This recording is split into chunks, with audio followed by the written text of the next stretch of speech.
मी आहे राधिका आणि राधिका's किचन मध्ये मी आज तुमच्यासाठी खास अशी स्पेशल रेसिपी घेऊन आलो आहे। ते म्हणजे आपल्या स्किनला हेल्पफुल आहे, आपल्या वेट लॉस साठी हेल्पफुल आहे, आपल्या हेअर साठी हेल्पफुल आहे, आपल्या डोळ्यांसाठी ही खूप छान आहे। चला तर मग वेळ न घालवता लगेचच आपण रेसिपीला सुरुवात करूया। नमस्कार सर्वांना, राधिका's किचन मध्ये आपल्या सर्वांचे मनपूर्वक स्वागत आहे। तसेच जर तुम्हाला राधिका's किचनचे व्हिडिओ आवडत असेल तर व्हिडिओला लाईक करा, चॅनलला सबस्क्राइब करा, शेअर करा आणि कमेंट्स करायला विसरू नका। तसेच अजून तुम्हाला राधिका's किचन मधून कुठले वेगवेगळे नवनवीन रेसिपीज पाहिजे असतील तर कमेंट्स मध्ये सांगायला विसरू नका। अजून जर तुम्ही राधिका's किचनला सबस्क्राइब केले नसेल तर लगेचच सबस्क्राइब करा, म्हणजे रोज राधिका तुमच्यासाठी नवीन कुठली डिश घेऊन येते हे तुम्हाला लगेचच समजेल। तर आज आपण इथे लहान मुलांना तसेच मोठ्यांनाही एवढी पौष्टिक अशा असलेली ती म्हणजे शेवग्याची शेंग, पण आज आपण शेवग्याची शेंग एका वेगळ्या पद्धतीने बनवणार आहे। म्हणजे जे आपल्याला बिना भाकरी सोबत किंवा भातासोबत न खाता आपण तशीच खाणार आहे। इथे कढई तापली आहे आणि मी कढईमध्ये तेल घालून घेतलेलं आहे। आता गॅसची फ्लेम इथे मी वाढवत आहे। तर इथे पहा तेल तापलेलं आहे आणि ह्याच्यामध्ये मी जिरी घालून घेत आहे। आता जिरी व्यवस्थित आपली तापली आहे। आता ह्याच्यामध्ये मी शेवगा स्वच्छ कट करून स्वच्छ धुवून घेतला आहे। आता हा ह्याच्यामध्ये मी घालून घेणार आहे।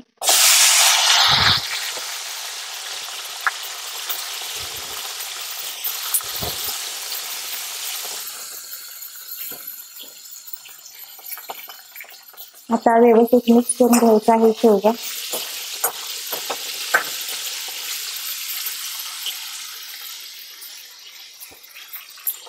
आता याच्यामध्ये चवीनुसार मीठ घालून घ्यायचं आहे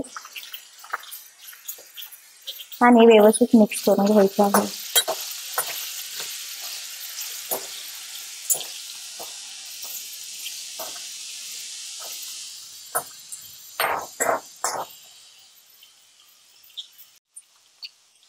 आता याच्यावरती मी 5 ते 6 मिनिटांसाठी झाकण ठेवून घेणार आहे आणि इथे गॅसची फ्लेम लो आहे।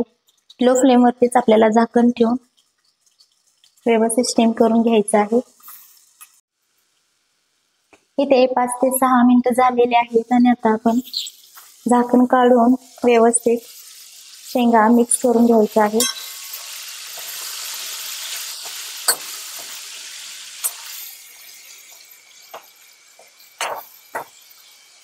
आता आपण याच्यामध्ये हळद घालून घ्यायची आहे आणि हळद ही आपल्याला व्यवस्थित अशी मिक्स करून घ्यायची आहे।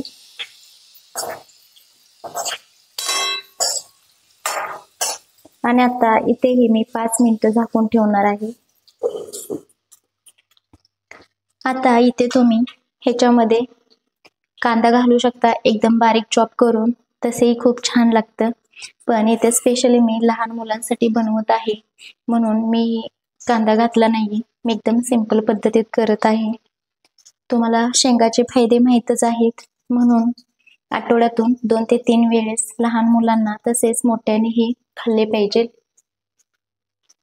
आवर्जून लहान मुलांना ही रेसिपी बघून घाला। आता इथे मी 5 ते 6 मिनिटं लो फ्लेम वरती पुन्हा एकदा स्टीम करून घेणार आहे।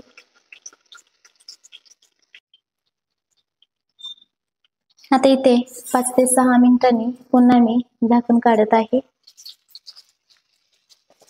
आणि इथे आपल्याला पाणी घालून घ्यायचं आहे।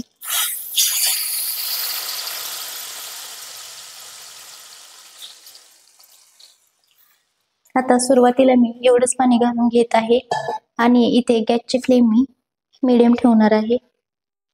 आता मीडियम फ्लेम वरती आपल्याला 10 ते 12 मिनिटं असं शिजवून घ्यायचं आहे।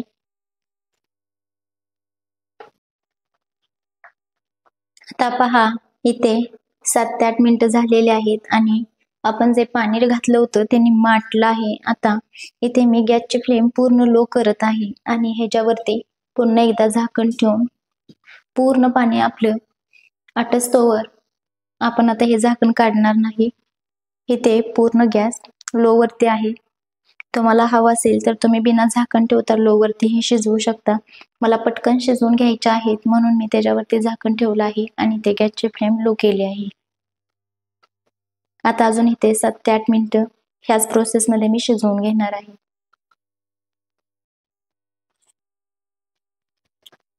तर इथे पहा 5 ते 6 मिनिटांनी पुन्हा आपण इथे शेंग चेक करणार आहे शिजले का, आणि शेंग आपले शिजले आहे. आता इथे मी गॅसची फ्लेम थोडीशी मिडियम वरती आणणार आहे, मिडियम टू हाय. आणि आता हे सगळं पाणी आपल्याला पूर्णपणे ड्राय करून घ्यायचे आहेत शेंगा. अजून थोडीशी जी कच्ची आहे तीही तेवढ्या वेळेत आपली व्यवस्थित शिजून जाते. आता इथे मी मिडियम टू हाय फ्लेम वरती पुन्हा एकदा झाकण ठेवून घेणार आहे आणि इथे आपल्याला 4 ते 5 मिनिटं लागणार आहेत. आता इथे पहा मी हाय फ्लेम केली होती, आता लो फ्लेम केली आणि किती छान सगळं पाणी ह्याच्यातलं सुकलं आहे बघा. आता इथे मी गॅस ऑफ करत आहे.